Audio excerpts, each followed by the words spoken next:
قراره با یه روح بیمار ببندی خودتو به الکل و سیگار، بری به زمانی که حست بود بیدار، اون موقع ها که حال میکردی با گیتار. قدیم همه چی واقعی تر بود انگار، الان نمیدونم چرا داری اصرار. رها کن چیزی که مال تو نیست اشکال نداره، این ذات دیو تو وجود انسان. صدا تمش تو گوشم روزی 100 بار از اون زمان تا هنو میاد لفظا تو حرفام. یه شبایی و میخندم تنها چو یادم میاد تو تونل اون رو داد زدی پشما.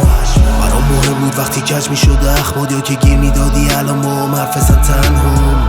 چقدر میکردیم تو آینده پرواز دیگه اسم میکنم سرعت تو مسیر دردام.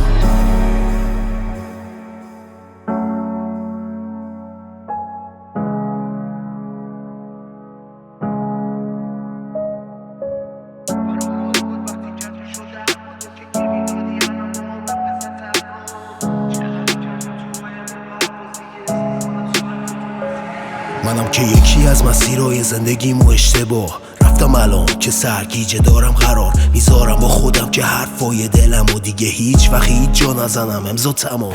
اگه تو رابطم من باختم پا میشم و خودم رو میتکونم، همین کافیه برام که بفهمم بعضی وقتا عقب وایسا فقط گوش بده حرف نزن.